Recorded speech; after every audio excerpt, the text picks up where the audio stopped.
And I'm going to, before we kind of go into formal introductions and turn it over to Chris for some facilitation, I will open us up in prayer.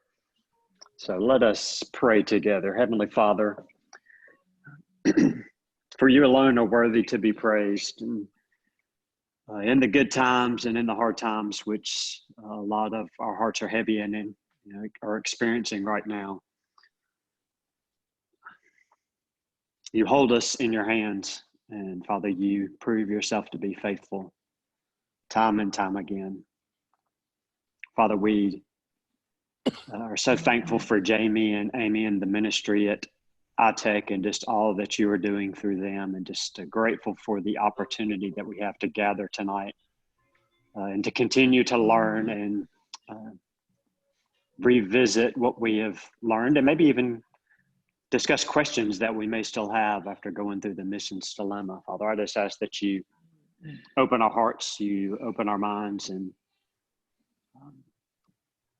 just allow us to hear what we need to hear from you. Father, we commit this time to you.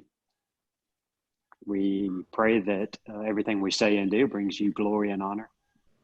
We ask these and all things in your Son's, our Savior's name. Amen. Awesome. Hey, Winona. Great. Well, before I turn it over to Chris, Jamie and Amy, welcome. Thank you so much. Discussion that Jamie and I had last week.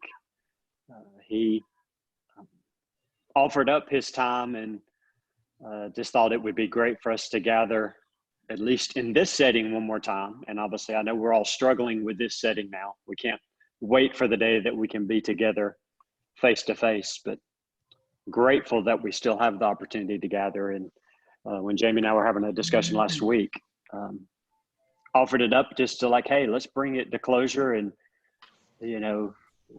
we kind of ended our time with, hey, we don't necessarily come out with all of the answers, and that's okay. But we may have questions, and as we've processed over the past couple of weeks, maybe you're wrestling with something, and it's just a great chance to allow Jamie to share his experience, and obviously the experience of iTech and kind of how the Lord is leading them to, in effect, press into the mission dilemma and how we do go forth in Great Commission around the world. So Chris, with that, I'm going to kind of turn it over to you, and you can kind of prompt some questions. And, as we get to you, Jamie, you can share a little bit about you and your family and introduce Amy, and we can go from there. Good. Okay. So I guess, first of all, good to see you again, Jamie. Wish you were up here or we were down there. I'm not sure, whichever way.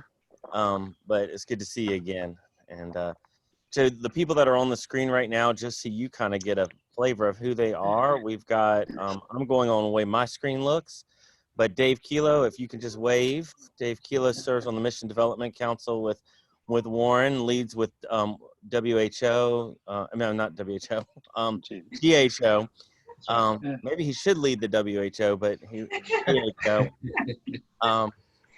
And so he's done many of the mission trips through GHO and has heard you speak before. So then we have Randy and Ruth. That's Jason Behrman's parents, and they just moved here, are just getting plugged into Warren and getting plugged into the missions programs that we have. Lance Stuckey, you know him. He's on staff with Warren as the community and domestic missions. Winona Kennedy, you can wave over there. Her husband is a pediatrician. She's a nurse, and she was to be our facilitator for trauma healing with some of the programs that we're doing. So she's a trauma healing trainer. Then we have Judy Schaefer, if you can wave real quick. Down there, Judy. They're missionaries in, I always say it wrong, so you're going to have to fill that in for me. Mark, they are in South Asia. South Asia, okay. And So her husband is with her somewhere, but not here on the phone with her or on the computer. And then Amy Woody popped up, and that's our Amy. She's the one that coordinates all the stuff that your Amy can't do, and your Amy does what our Amy can't do. So it's good to have an Amy. So, so that's who's on the screen right now. We're hoping some more people are going to pop in, but we have just completed the series that your dad did, Missions Dilemma. We've gone through it both together and now some of it virtually.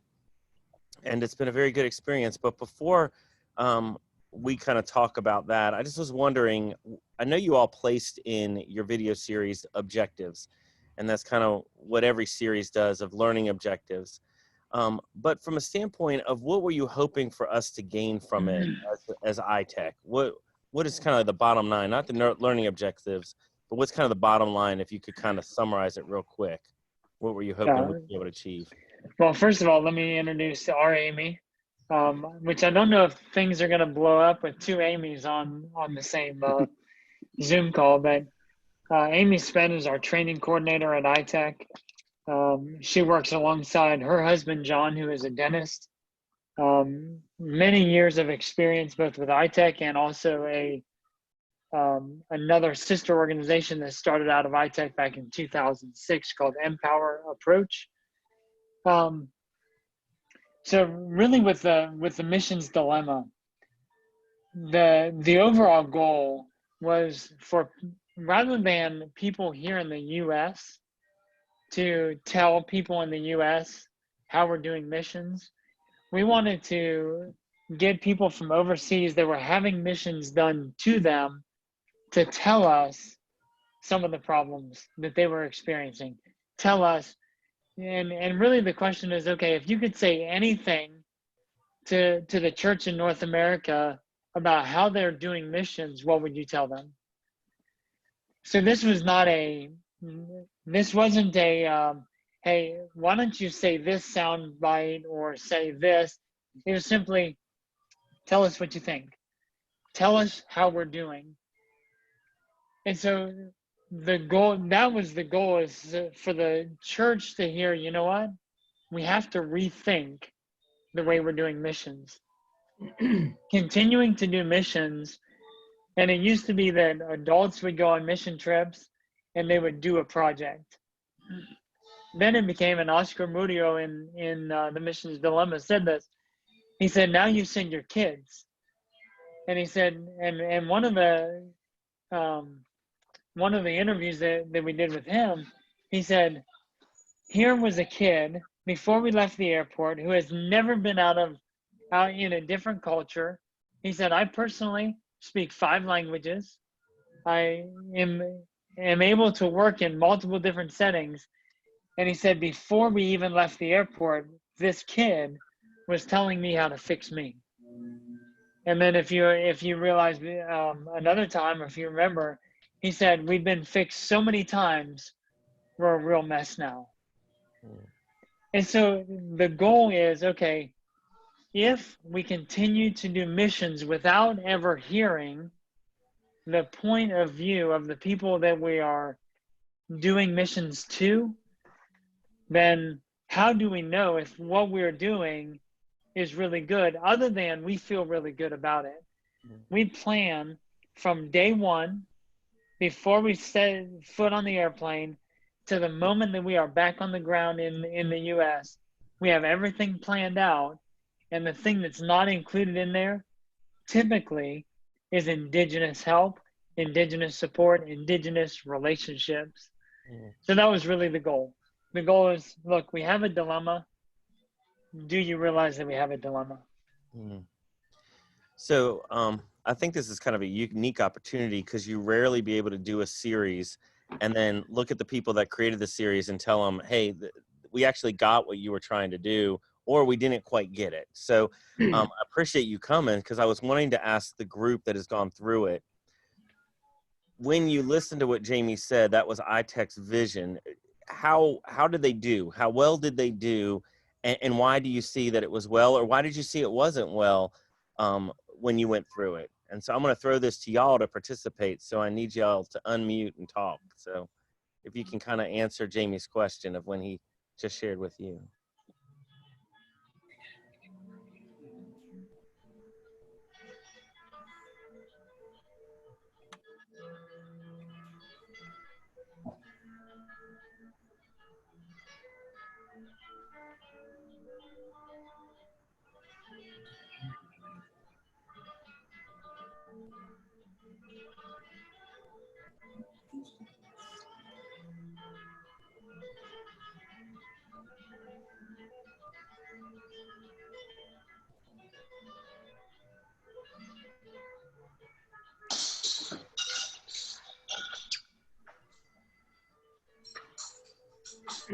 I'm sorry. I thought I was unmuted. I was talking.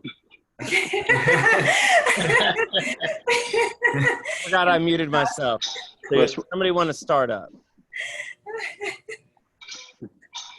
Was I unmuted when I posed my question? Okay. Yeah. Somebody's got to talk. Somebody's got to unmute themselves and share.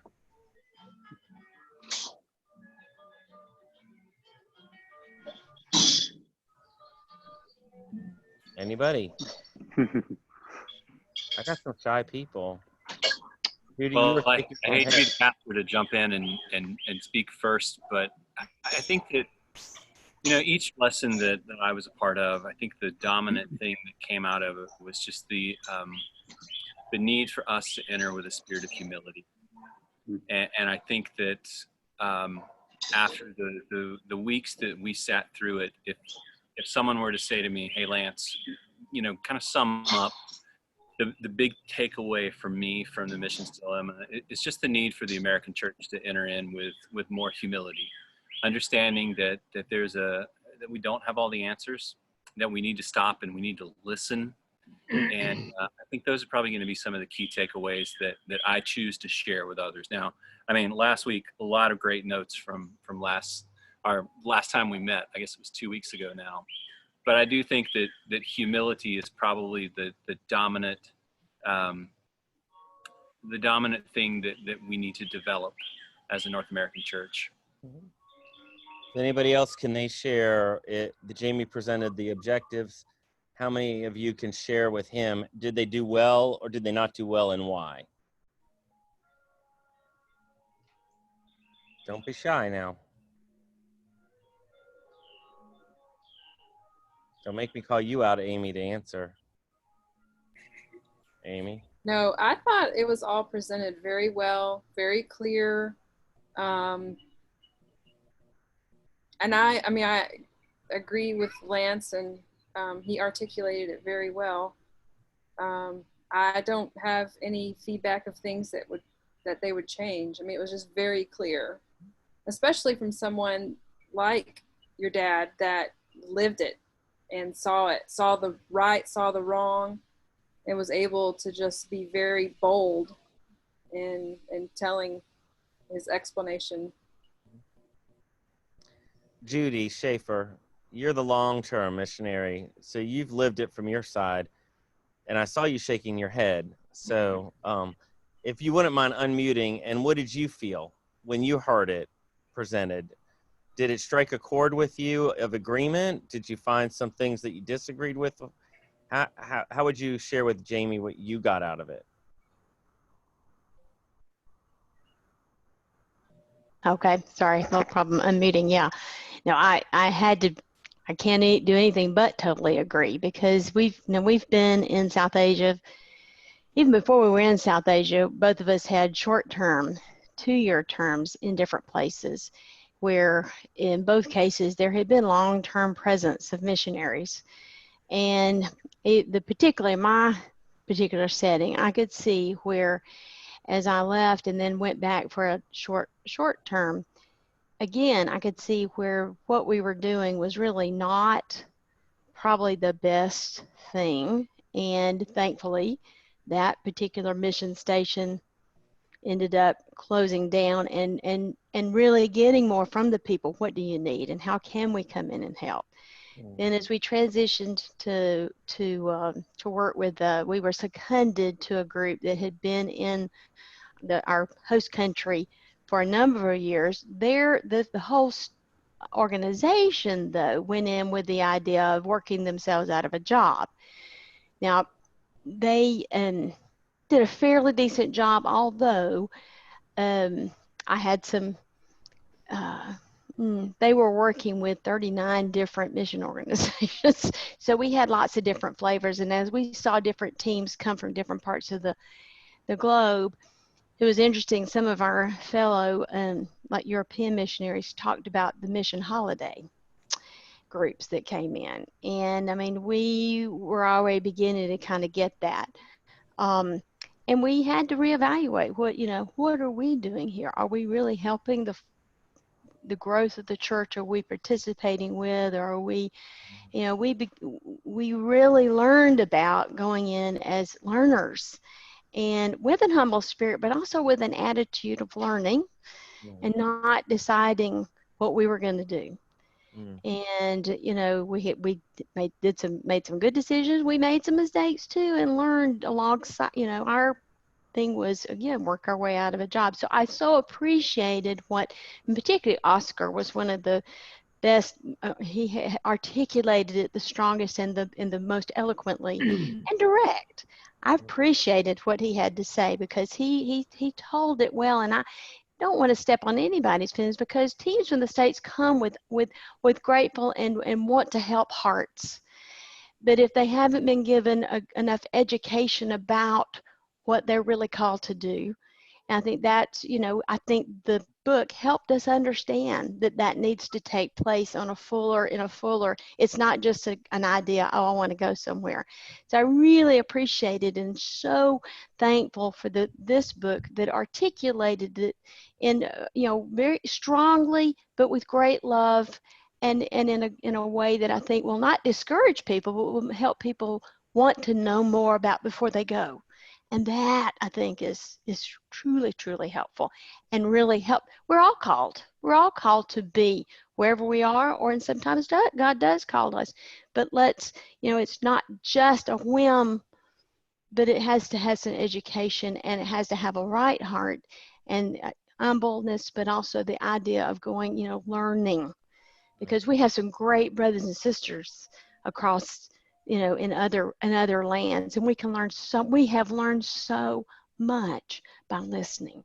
And as I said, that's what I think this Great Omission has really done, I think, is to help more people hear that.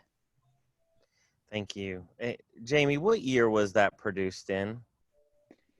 It was right around 2005, Okay. give or take a couple years in there. Most of you probably know the 3 rules of real estate: location, location, and location. And from Oscar, actually, as I watched through the Missions Dilemma and helped with Jim Tingler, we put together that teacher's guide or facilitator's guide. And one of the things that I came up with is the 3 rules of missions. And they should be listen, listen, and listen. Because like Oscar said, coming from a dominant culture, as soon as we speak, the conversation is over. So if we go in with humility and just to listen, then we can identify, as Oscar said, we can, he just needs somebody, give a shoulder to cry on, and just be together. Like Job, he had his 3 friends that showed up, and for 7 days, they just sat with him and were with him. It was only when they opened their mouths that they started getting in trouble. Well, when I was thinking about the time frame, I thought that's when about it was. Warren, over the last 3 or 4 years, has started to realize that need to listen. And so we've sort of taken a huge shift, but you're about 15 years ahead of us and already bringing that to the forefront. I'm sure as we are just entering that phase as babies of reevaluating how we did missions, you have found in 15 years much more pearls and just things that weren't in that first video that may all of a sudden have surfaced in 15 years. Can you kind of share with us maybe some, or maybe Amy might be able to share some new things that iTech has kind of identified as, hey, maybe you should consider this if you're coming as a listener and not just a doer? All right, Amy, you were called out. Oh, good. Well, I didn't just throw you under the bus, Amy. I let him still be part of it. So Sure. you can throw it back anytime. Sounds good. Yeah, I mean, I think just coming to learn and support and partner, really spending time developing that relationship beforehand. Mhm. You know, doing what you can to communicate with the partner and really understand what their needs are from their perspective and not what you think their needs are is really key. You know, a common phrase is talking about felt needs, that it's not things that we see that we think is the problem that we want to address, but it really needs to be something that the people there want help with or already have skills to know how to address it and just maybe need some help figuring out how to get mobilized with that.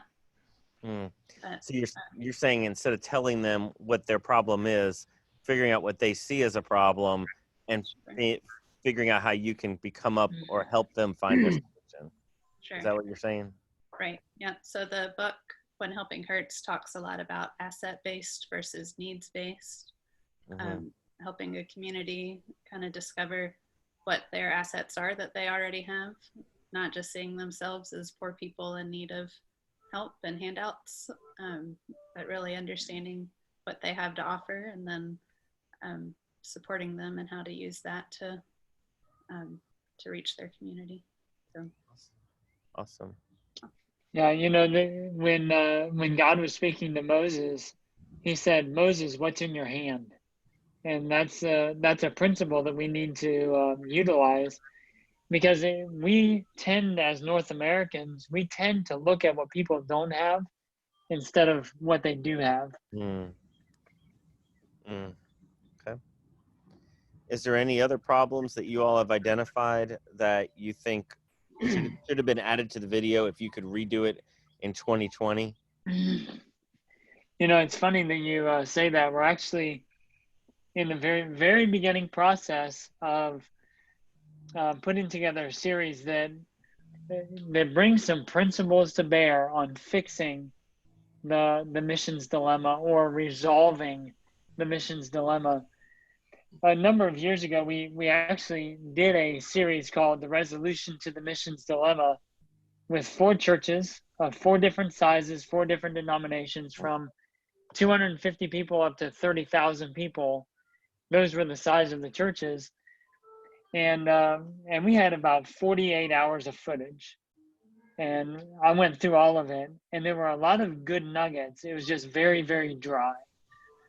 So you can't just put people talking for, 5 minutes. And, the missions dilemma was my dad kind of tying the different interviews together. And so we've done a number of interviews with people who are from North America, who are from overseas, who are utilizing this approach of training, of going in and listening, of developing relationships, long-term relationships, not short-term. And that is something that right now our team is processing through, pulling out from these various interviews the different principles that we see. And ultimately, our vision is to develop another series that would be helping churches resolve the dilemma by establishing or discussing principles that, when applied, will keep us helping without hurting. Mm. I was wondering, we are all sitting here and our plans for the future have really kind of dropped off for missions because of the pandemic. You all are involved in far more parts of the world where you probably had to shut down a lot of what you were doing. How do you think this pandemic, has it benefited the church by leaving us out of their business for a while? Have you seen some positive stories so far about other Americans or other countries coming into places and they're being able to do it on their own? Do you think you've seen some beneficial stories out of that thus far? I think one of the biggest things that it's done for us is it's shown us and just re-solidified the importance of training and equipping, because the people that we have trained and equipped, they are in the country, they are in the communities, they are there to be able to help long before teams from the US could get in there because borders are shut. So sustainable long-term trainings and short-term trainings, but that have a long-term impact and are sustainable without input or dependency being created on the West. Again, just the importance of that is solidified. There have been stories, but Amy, do you want to maybe share a story or two? So we had our medical team was in India in early March. They flew back just a few days before the last flights out of India were happening. And they were training. They trained, I think it was 11 national Christians there that were able to become health educators, community health educators that were trained to go from home to home and do health visits with people.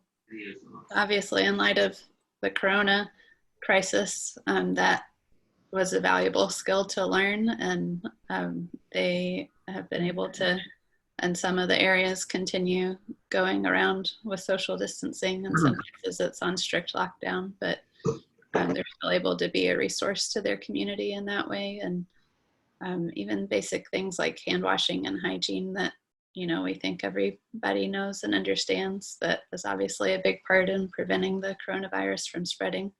They're able to teach people how to do that and set up hand washing stations and use that as a door opener for sharing the gospel with them. So Awesome. one of the recent stories. That sounds really good. Well, do any of you all out there have a question after we've watched the videos, we've seen Jamie's dad talk? Are you want to ask him a question and have him finish answering the stuff that you wanted to hear more about from the video? Winona, you got anything? Well, I'm really more curious about the iTech itself. Like, just curious if you guys have anything else in development, or how do people, I've not been a missionary, but I have been overseas, and I know like people will just come up and get their tooth extracted because it's so painful. Like, how awesome it is that, I don't even know what that thing is called, the dentist thing. But like, is there anything else that you're developing? Yeah, so good question. We have 5 or 6 primary training curriculums. I'll just go through them very, very quickly. We have our iDent, which is our dental training. That is typically extractions or hygiene. We have done some fillings, but fillings are very subjective, where if you extract a tooth, it's very objective. You know when you've completed it. Cleaning is much more objective, and you really can't do much harm in that. We have our medical curriculum. In medical, we have everything from first aid, triage, malaria, a variety of different diseases, helping babies breathe. We also have developed and are finalizing development of a trauma counseling specifically for refugees, because one of the biggest things that refugees, as they flee and in recent years from the Middle East over into Europe, they have no way to process through what they've actually dealt with. So being able to do that, but not asking them their stories, but actually stories of people, kind of a third party, that they can process. These people went through the same thing that they went through, but they're able to process it from a third party point of view. We have our mechanical training, small engine repair, whether it's motorcycles, outboard engines, chainsaws, generators, that sort of thing. Underneath the mechanical, we also have a solar power training, teaching people how to fix and maintain and install solar panels and the systems that go with them. We have our video, our iFilm, that teaches people how to tell stories, typically a documentary style, 3 to 5 minute documentary that allows people to share their own story, but not just a talking head. It has B-roll, so you're actually, if they're talking about their house, maybe you're seeing their house, or if they're talking about whatever, you're actually seeing that. But so that they can share the, how they used to live, and then now how they live, and the hope and the peace and the joy that they have because of Christ. And so it allows people who are in the same culture, in the same language, in the same context, share their story with other people in their same context. We have our eyesight, which really is a fairly simplistic glasses program to help people see. There's a lot of glasses programs out there. This is one, and we're looking at other ones and have partnered with some people. And then we have our iFarm, which is agriculture training. There's so many people in countries around the world, at the end of the season, they burn their fields. Well, why do they burn all the residue off their fields? Because that's how they were taught to do it. And the people that taught them were taught how to do that, which is actually one of the worst things that you can do. So we teach conservation agriculture, which in many countries, it exponentially increases the yield of the land while healing the soil. In Zimbabwe, last growing season, the average number of bushels of corn per acre, even though they deal in hectares, but per acre was about 7 bushels. Those who were using conservation agriculture had an average yield of 114 bushels per acre. Now, I am not a farmer. I have a brown thumb. I can kill just about anything that is green. But here's what I do know. If I need to feed my family, and I can do it on 7 bushels, or I can do it on 114 bushels, I want to learn about the 114. And the whole point of all these trainings, I think I got them all right, Amy. So the point of these trainings is not just to help them with a felt need or a physical need. It's so that by meeting a felt need, we have the opportunity, not us, but the people that are training them, that are actually doing the dental care or the medical care, they have the opportunity to share the gospel. Because it doesn't matter if people die, with good teeth or bad teeth. It doesn't matter if they die with a great crop yield or a poor crop yield. It does matter where they go when they die. So when we go and train, we are training mature Christ followers who are desiring to share the gospel. I was just listening to the interview of Caleb Rayapati from India. He lives in kind of southern India around Hyderabad area. And in 2005, we trained 10 pastors how to do extractions. And they were now, prior to that, they were not able to go into some communities. But after that, they've been able to go in, and not only being able to go in, being invited in to care for the dental needs. And as they're meeting a dental need by doing a tooth extraction, as they're there, they have a captive audience. They're sharing the gospel. And so that's in a much bigger way, that's kind of answering, hopefully, your question. Thank you. Does anybody else have a question for Jamie from the videos or whatever to try and finish answering that question for you?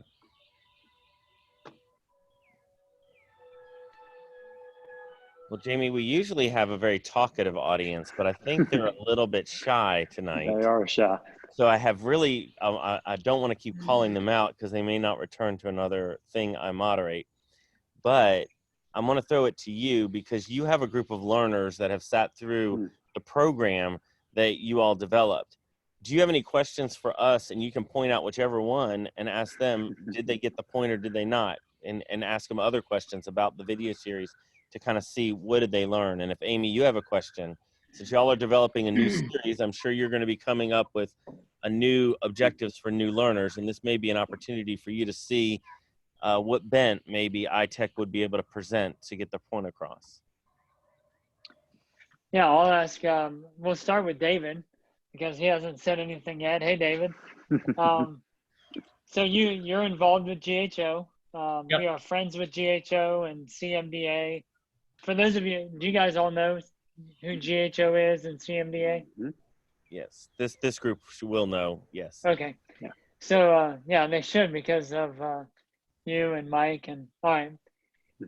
So with GHO is planning to implement and already has actually done Already I done. think it was Algeria, already did just a training.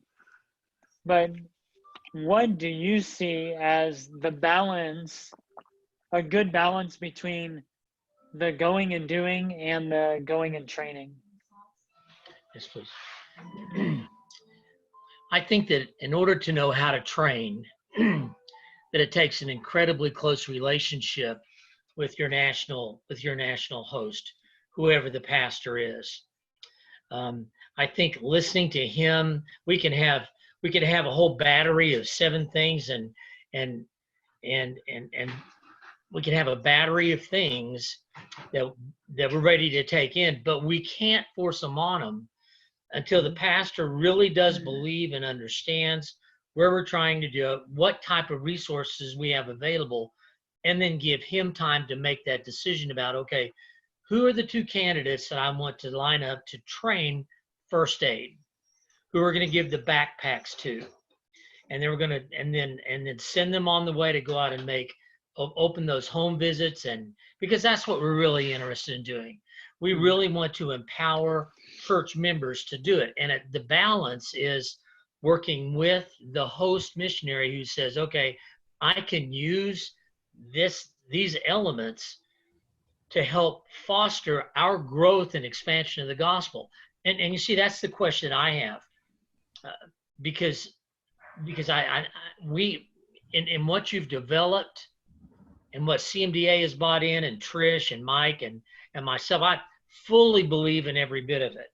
And I think it's wonderful. Now having a list of it, I'm even excited about taking with me to Egypt in September. But the question I have is, how do you find a host missionary who may be struggling? One of the things that I have found out in my ministry is that one of the greatest things that I can do to the pastor that's out in the middle of nowhere is to give him encouragement, because he's not getting it from anybody else.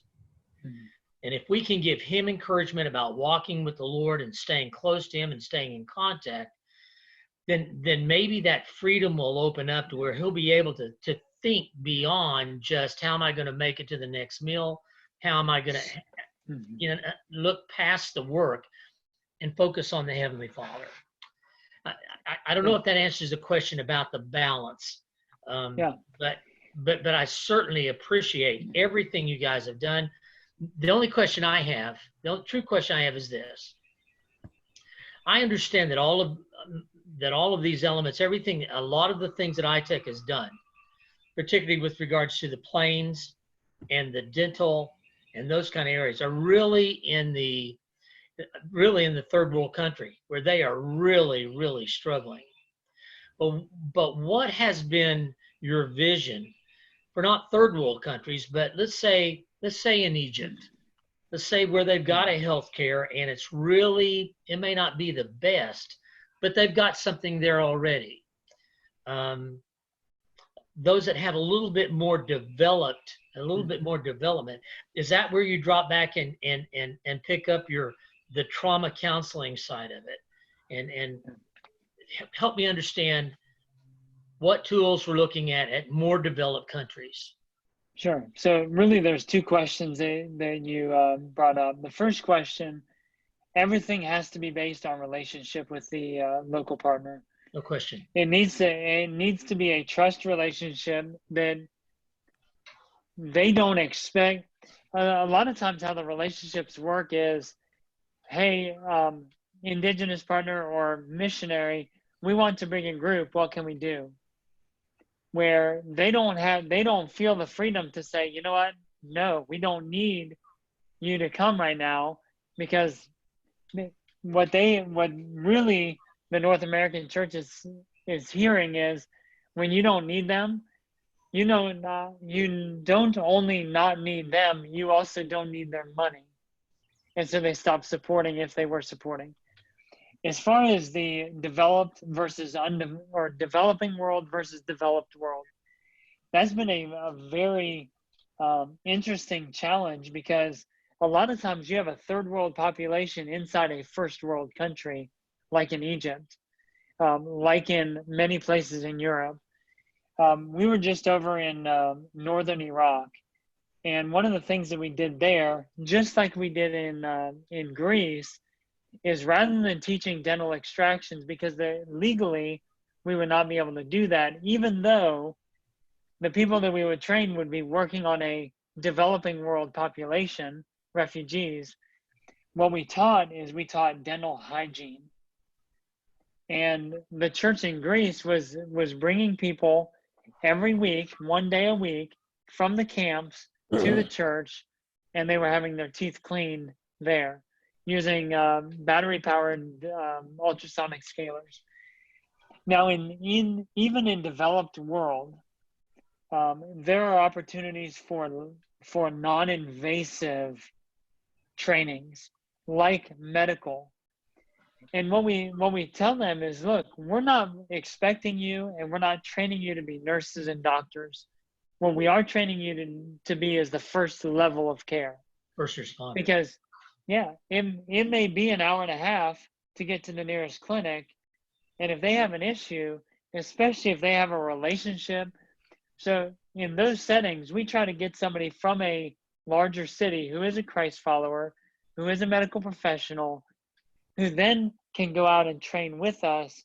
That way, when that person in the front lines, when they see a problem and they don't know how to take care of it, or it goes beyond their training, they have somebody that they can call who can help them over the phone go a little bit deeper. And then if not, say, look, they need to come into the clinic.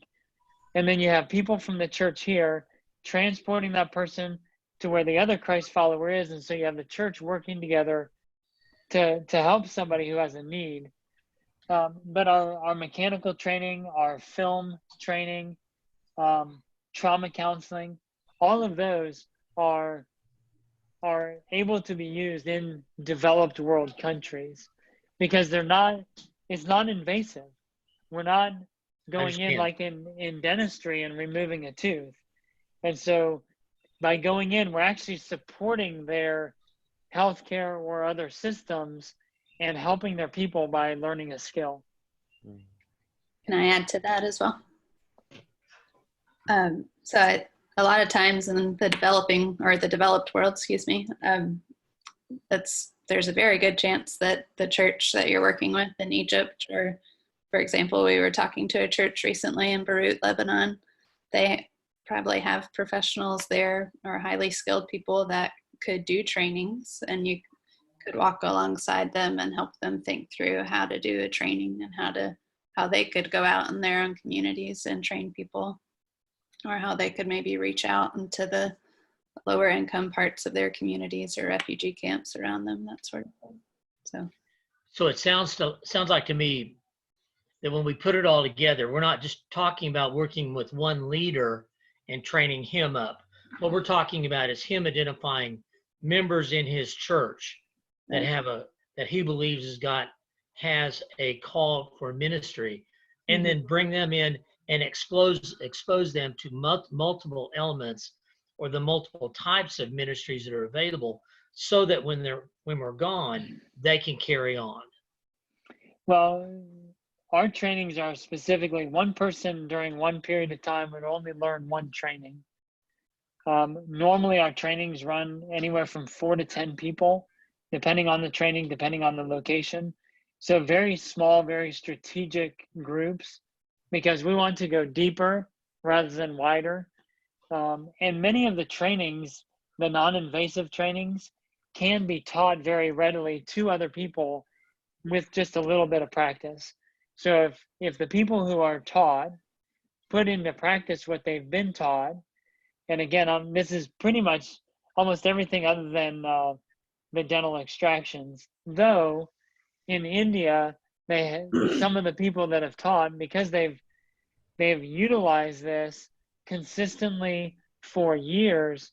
They actually have taught alongside U.S. dentists, and then have taught other people on their own. And more, so let me tell you two stories. A guy named Ratnaker, one of the pastors in India, there was another pastor who had gone through the training at a later date that was done by a team from the U.S., from Empower. Well, that pastor he was not able to graduate because he did not show proficiency. But Ratnaker took that pastor under his wing and said, you come and you learn with me. Now, Ratnaker had already helped in other trainings. And so Ratnaker actually got him to the point where he was proficient with the skill and is now doing it on his own. In Africa, a guy named Umal, which we did his interview for this next series. So sometime in the next year or two, hopefully you'll meet him. But Umal is a medical technician from Uganda who was trained in Uganda by Empower Approach. Then the next year, the dentist, actually, you probably know Bill Griffin. So Bill Griffin had taught him. Well, he then came on a trip with iTech to Kenya, and Umal came with him. And so Umal was kind of an assistant, because now this was the second time. To make a longer story short, Umal has now been on three other trips. And on the last trip, he actually helped train. So part of the training was done by Umal. And now GHO is helping Umal to get into and go through dental school in Uganda. And a couple of Umal's friends now have been trained in the iDent program. And to do follow-ups with some of our students, we have a Kenyan dentist and then two guys who are dental technicians that we've trained in Uganda. They will go to other places in Africa and follow up with the people that we've trained to make sure that they're utilizing their skills and that they're doing it proficiently.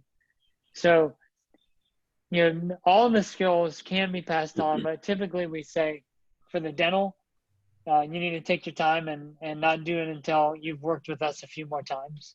Sure. Thank you. Yeah. Okay, so Randy and Ruth have been very quiet this whole time. So we'll ask you, what would it be helpful for you if, after having gone through the Missions Dilemma series, if you had principles that you could apply that would allow you to wrestle with? It's not just going to be, 1, 2, 3, puzzle piece, put them together and it all works. But would it be helpful, in your estimation, to have principles to put into place that would allow you to process through and not make some of the mistakes maybe that you've seen or that you've done in the past? And why?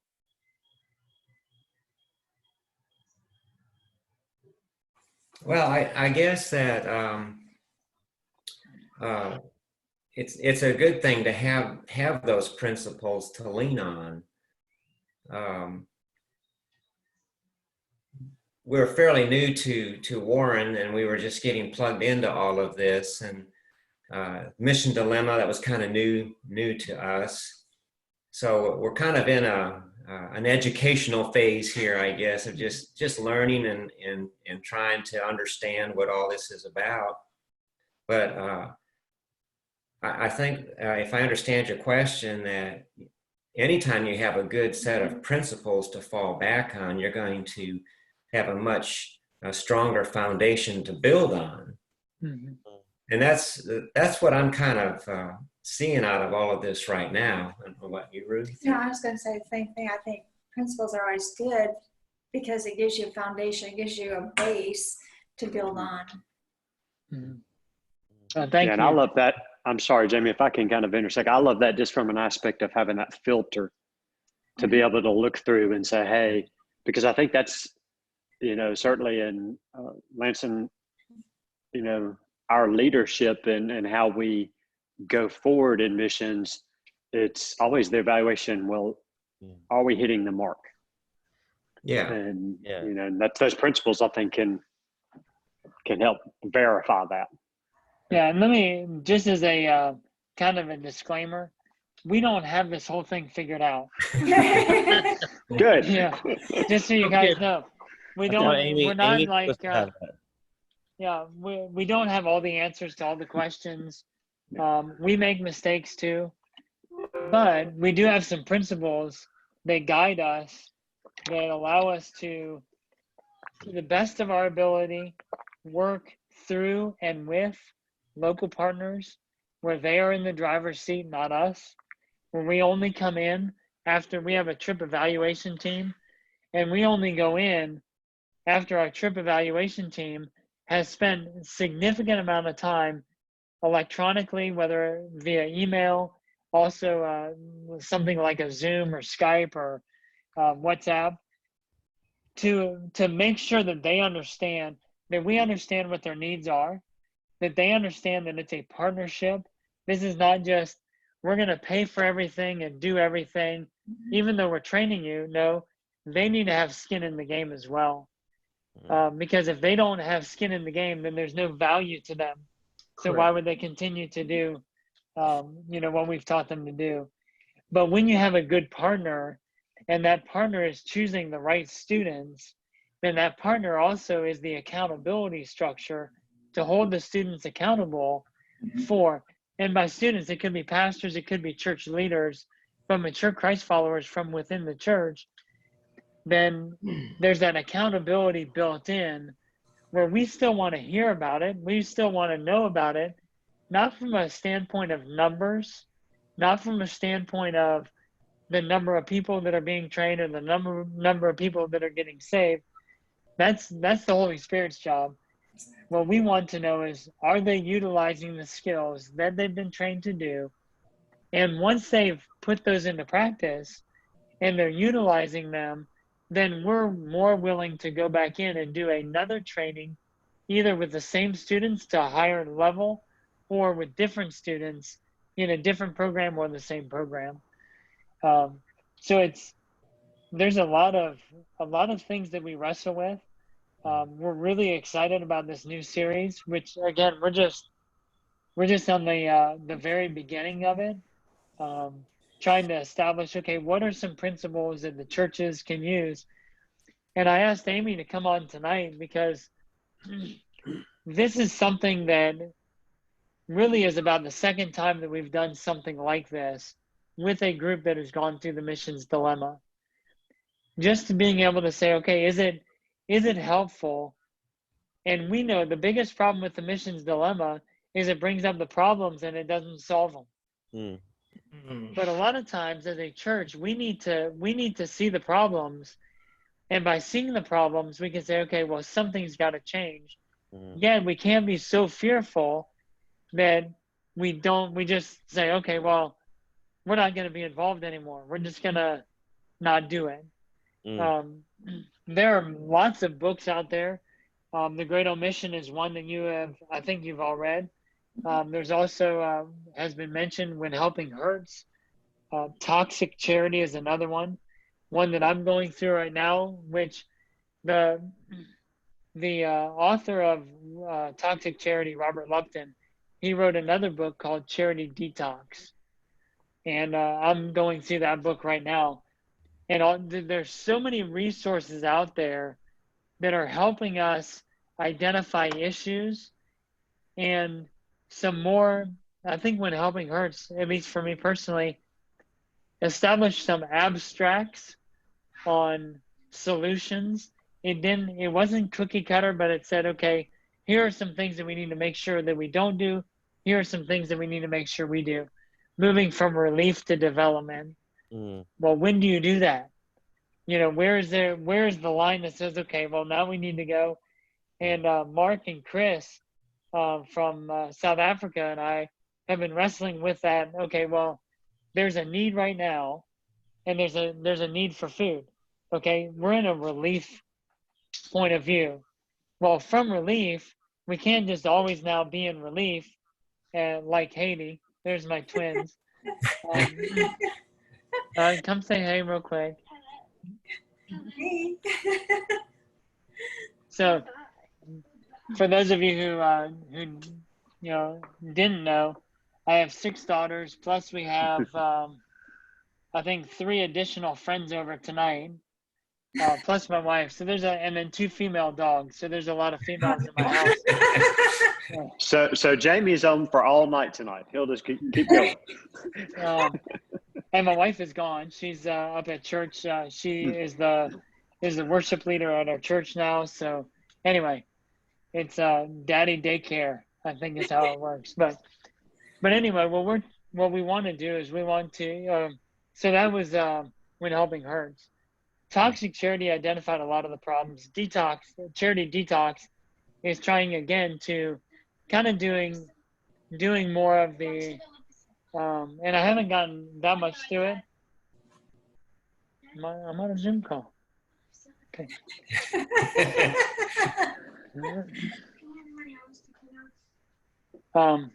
So anyway, what? Charity Detox. Charity Detox is has some of the things that it's moving us beyond toxic charity and saying, okay, even in our, and I think that it deals so far more with the United States and how we do charity in the U.S. As opposed to overseas, though it may deal with overseas and I haven't gotten there yet. What we're trying to do with the Mission Minded podcast, which if you haven't been to the iTech website, you should do that. It's itechusa.org. We have a Mission Minded podcast. How many episodes have we done, Amy? Maybe 1 or so. I think y'all just released 11, if I'm not mistaken. Okay, number 11.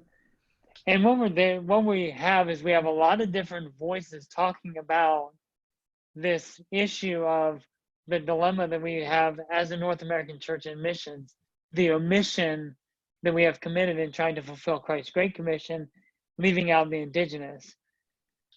It is a relay race that we need to run.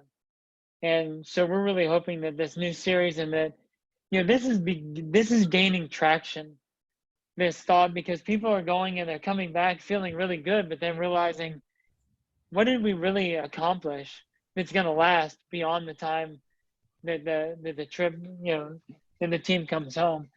There was it was either World Magazine or Christianity Today. They called short-term missionaries vacationaries, because they go and they do a little project here or there, and then they go and they do their shopping and their beach day and their this and that, and really a lot of times just leave devastation behind them, that it takes the indigenous partner or the missionary weeks and sometimes months to prepare and then to clean up after them, because they're not able to do ministry while preparing and all of that. So again, we don't have all the answers, but we are striving to work with other like-minded organizations that are trying to do missions more appropriately and more culturally sensitive, allowing the indigenous partner to be in the driver's seat. Yeah, I love the way that you ended up saying that you're looking for principles to take out and not trying to give a roadmap for solutions, because principles are broad enough to where we can continue to work on it and refine it. Whereas if it's laid as a solution, then it sounds like you've already figured it out. And I know it's a hard thing, but I think that's going to be great to do, because that's one thing that I feel like is lacking when I got through with Missions Dilemma, is I felt kind of discouraged and confused on where to take it to the next level. I think it exposed a lot of what needs to change, but it left you kind of bewildered at how to do it. So I'll be looking forward to y'all doing that. I know that we have just limited time tonight, and I'm sure your house is going to be a wreck if we don't get you back. No, it's already a wreck. Right. I do want to ask you one question though too, and we'll leave it for other questions and everything. But going through the video series, your dad talked about Mincaye a lot, and he was a lot of the focus of a lot of the stories and the parts of the impact that your dad realized about what had happened in his life personally and how the problem started developed. And it was seeming to me, and I may have read into it a little bit too much, that he was looking at it through Mincaye's eyes or some of the other people's eyes there. And then as we're going through this, we hear about him passing away. And I just wanted maybe if you could share with us some of the legacy that he left down there. We know the story, but what we don't know is the legacy that's left. I mean, other than reading what's in the obituary. And can you maybe fill us in a little bit on some of the impact beyond the story that's going to live on in eternity through him and through his life? Yeah, well, I think part of the legacy is us being here right now. Without the Waodani asking my dad, or really they didn't ask him, they told him that our family needed to move down, which we did right after I graduated from high school. Without that, we wouldn't be having this discussion. We wouldn't probably know each other. So part of the legacy is people who, and it was through relationship, because Minkai had adopted my dad and had taught him how to live out in the jungles. And they saw missions being done to them, and they said there's two problems. When missionaries come, they only come when it's convenient for them, not when we have a problem. And when they come and they fix a physical need, they can only fix a physical need. They said if we were trained and we knew what the foreigners know, then we would be here when there's a problem. And as when we meet a physical problem, we'd be able to tell them how Jesus can fix our hearts. So that's one of the legacies that I think is beyond.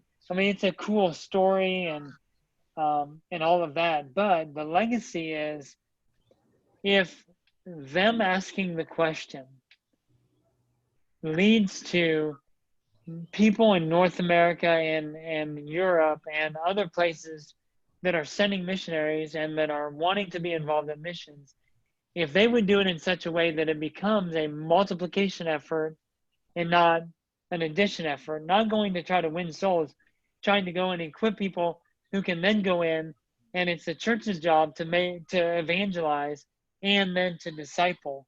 And really evangelism is part of discipleship, because Jesus never said go and evangelize the world. He said go and make disciples. And so if I would say probably the biggest legacy that Minkai could possibly have is that there are people around the world who one day will be at the throne in front of Jesus' feet, worshiping him, and they will see Minkai, which, by the way, Minkai said that when he gets to heaven, he wants really, really dark black skin and really, really pink hair. And so that's how you'll identify Minkai when you get there, if he has any say over it. But I think that's the biggest legacy, is that people around the world will be at Jesus' feet because 5 guys were willing to go. Minkai was willing to go against his culture, against everything that he knew, to follow a Christ and to learn about him and to share him with others, and then to tell people about the story that God wrote with his life and with the lives of people that have, at iTech and other places that have come along. And I think this right here is part of the legacy that he leaves behind. Awesome. Thank you. Well, Mark, I want to turn it over to you to ask any more questions, and I don't want to close this out, but I also realize that we promised about an hour, and we're a little bit over that, and I don't want to intrude on anybody's time. But Jamie, I just personally, before I sign off and let Mark finish up, I thank you. I thank you, Amy, for taking time out of your schedule and be willing to talk with us. And I hope, honestly, maybe this might foster some more conversations as we start rethinking and redoing and revisiting. And if you want to use us as a test group, I'm already going to offer it up. Test us, and we're ready. Let us watch we'll be the alpha testers. Show us the initial stuff, and we'll help you all get to the beta testing and then the final product. So we would love to be a part of that and help figure out these principles with you. So thank you for your time tonight. Well, I know those are the words that Amy needed to hear. So you are on the list, which Mark already knew. He was on my list for that. I anyway, knew, without a doubt. Well, thank you, Chris, for facilitating. You just obviously have a gift at being able to prompt and ask all the right questions. So just at a time of closure, and Lance, I did see that you had your hand up. So if you have a question, I'd love for you to be able to voice it. Then I do have one kind of like parting question I think Jamie can close us out with. Yeah, you know, you mentioned that part of the missions dilemma is to ask the questions, not necessarily give the answers to that. As you guys think about version 2.0 of this, I think one of the things that might be helpful to those of us who now have a new set of questions with no answers and are still processing them, maybe consider a closed Facebook group that various churches across the United States who are going through this might be able to come together and pose questions. Might be an opportunity for church members and even for pastoral staff to network with other people who are kind of going through that same question. And you know, I could see it to be a real benefit. If I mean, our church isn't going to be the same as your church down in Ocala, but there might be some principles across the way that we can glean from that and say, okay, well, this might be something for us. So as I sit on this side of it now, looking backwards, a group like that might be helpful. Again, not just for us, but for many other churches who are going through a missions dilemma. And from you guys, from the perspective of, you know, creating and refining new things, being able to have a spot to go back and see a documented list of questions that keep coming up and other things like that. Yeah, good. Amy will take notes on that, I'm sure, and pass that along to our digital team. Yeah, David. I have one more question. As you put your 2.0 version together, and maybe even before you do that, coming from the background with GHO and CMDA, to where we've had our national partners for years, and I know what what the plan is, and in all of the areas that we're going to do, as far as as a matter of fact, it's pretty much cookie cutter.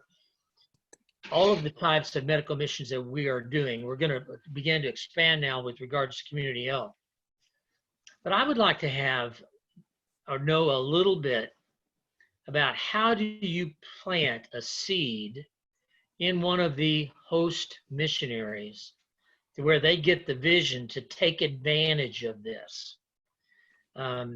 If you show up with the whole doctrine, if you show up with the whole package and say, hey, we want to do it, but they don't have any desire, then you're back to square one. So the question is, how do you well up or plant the seeds to well up a desire to expand the gospel this way? Well, first of all, we never go before we have a partner that wants us to go. We never impose that on them. What we do ask in a situation, and specifically from a GHO standpoint, I think the appropriate question would be, if you were able to learn these skills, would they be helpful in your community? Okay. So then you're putting it on them to find out if there's a desire for them to utilize that. One of the questions that we often ask is, what are the biggest needs in your community? And sometimes when we don't know, or if we haven't established a relationship with a partner, we will oftentimes do a site visit to just find out, you know, and ask the questions. What are the biggest needs in the community? Talk to some of the local people. See, you know, okay, hey, if you needed medical care, what would you do? How far away? How much would it cost? All of those types of things, so that they understand, or so that we better understand where they're coming from.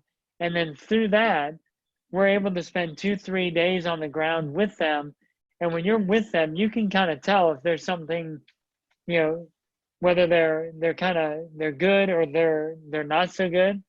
One of the things that I always look for is if a potential partner, if the leader is kind of shadowing us and just making sure that anytime we're with any other people, he's right there. That's kind of a warning sign that, okay, what is he wanting to make sure does not get said? Where when a leader says, hey, I'm going to leave you with these guys, here's your translator, or maybe they speak English or whatever, and he goes and does something else, I'll be back in 30 minutes, then it shows that there's, you know, that they're not trying to hiding. They're not hiding anything. They're just, really out and open. But the question is, if you were to be able to learn how to do this skill or that skill or whatever, or what skills are the most needed in your community, and they may share 2, 3, 4, say, okay, if you were able to learn how to care for those, would you want to know? Well, and it may blow that. I mean, you go to somebody, even a dentist, and say, look, we're going to teach you in 6 days how to extract teeth proficiently. They're going to be like, you're nuts. It's not possible. But are you willing to learn? And so, I think if it were possible, would you want to learn? I think generally people want to learn and are not going to decline the opportunity to learn. I think part of determining whether or not it's a good partnership is if they're wanting to use what they learn for sharing the gospel, or if it's just they're wanting to learn skills to further their own education and to look smarter or to make money. So that's a big part of just the partnership selection process too, is trying to get a good understanding of their focus and vision. Sure. Yeah, it's a good word. Once again, just to echo what Chris said, Jamie and Amy, thank you very much for your time. But Jamie, if you could leave us with a word of encouragement for the church, and I'm sure you have with all the different churches that you should have. What's in summary, what would you like to leave us with? Obviously, mission-minded folks who are striving and seeking and learning in the way that we should go. So what would you leave for us? And then Lance, I'm going to ask you to close us out in prayer, please. I think really the biggest thing is continue to be learners. I think about the time that we figure that we've mastered it is when we really are in a dangerous place. So continue to be learners. There are great resources out there, not just from iTech. I mentioned several books. I'll mention them again: When Helping Hurts, The Great Omission, Toxic Charity, Charity Detox. Those are great books that talk just about, there are issues that we need to deal with if we're going to do things the way Christ asked us to do them. So continue to learn, continue to grow. Don't be discouraged when you run into a problem, and also don't stop being involved in missions. We are called to missions. We're told to go, but we need to continue to learn so that when we go, we can do what Christ asked us to do, obediently following His commands. And amen. Lance, will you close us out, please, sir? Be happy to. God, thank you for the time that we've been able to invest in the series, learning how to be better disciple makers, how to go forth in your world as ministers of the gospel of hope. And God, as has been said already, we don't always come out of this with the right answers. We don't have the silver bullet to make all the wrongs right. But Lord, we now have a set of questions. And I pray, Lord, that as we go about answering those, we'll do so with humility. Lord, my prayer is that you will give us wisdom and discernment as we navigate waters. Lord, sometimes it's going to mean that we have to radically change things that we've done. And Lord, I pray that you'll just give us peace and a winsome spirit as we do that, Lord, because ultimately we do want to be the most effective ministers for your gospel that we can be. But Lord, we know that looks different in different places. So show us how to move forward in faith and trust. Or deepen our trust in you, I pray. God, I'm very grateful for the men and the women who've set aside time to be a part of this study each week, for the changes that have come about in us personally, for changes that continues to grow. Lord, I just pray that will be the case. And Lord, as we look forward to a future together, we don't know when when some activity and event will take place again, Lord, but help us during this time to grow. That's my prayer. In Christ's name, amen. Amen. Thank you all. Thank you guys very much. Thank you, Jay. Thank Thank you. you. Yep. Thank you, Thank Jake. you, Take care. Thank you, Anthony.